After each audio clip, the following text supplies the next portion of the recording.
आज 2025 में भी लोगों के अंदर दिशाओं का डर है। क्या सच में दिशाएं हमारे जीवन को प्रभावित करती हैं? लोग दिशाओं को देखकर उठते हैं, बैठते हैं, सोते हैं, घर बनवाते हैं। क्या है इन सबके पीछे सच्चाई और कहानी? सबसे आम तर्क जो है वो ये है कि पृथ्वी की मैग्नेटिक फील्ड हमारे जीवन को प्रभावित करती है। क्या सच में पृथ्वी का मैग्नेटिक फील्ड हमारे जीवन को प्रभावित कर सकता है? तो सुनिए, पृथ्वी की मैग्नेटिक फील्ड की ताकत 25 से 65 माइक्रो टेस्ला होती है।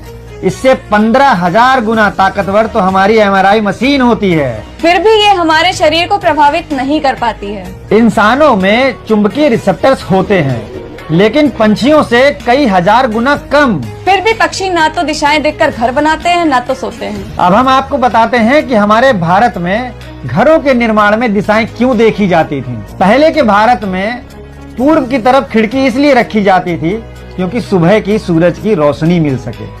उस समय लाइट तो होती नहीं थी और ना ही हमारे घरों में AC होते थे। उत्तर का मुंह ठंडी हवा के लिए इसीलिए चुना जाता था कि माना जाता था दक्षिण से गर्म हवाएं आती हैं और उत्तर से ठंडी हवाएं। दिशाओं का महत्व केवल हमारे जीवन को आसान करना था, ना कि डर को इन दिशाओं से जोड़ लेना।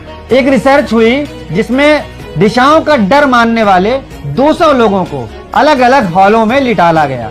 100 लोगों से कहा गया कि आप सही दिशा में सो रहे हैं और 100 लोगों को बताया गया कि आप गलत दिशा में सो रहे हैं। जिन 100 लोगों को सही दिशा बताई गई उनमें से 92% लोगों ने कहा कि हमें नींद अच्छी आई।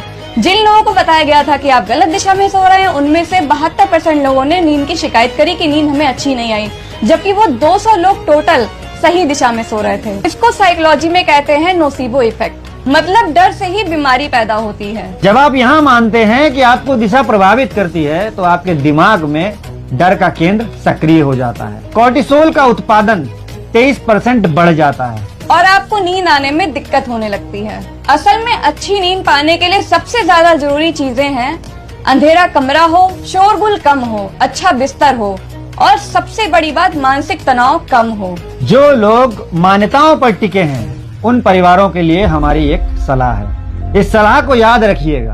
अगर आपकी मान्यता आपको सुकून देती है तो अपनी मान्यता को अपने लिए सकारात्मक उपयोग करें। इसे और लोगों पर जबरदस्ती ना थोपें और इसे पारिवारिक संघर्ष ना बनने दें। अच्छी नींद दिशा से नहीं मन की शांति से आती है, ये हमेशा याद रखिएगा।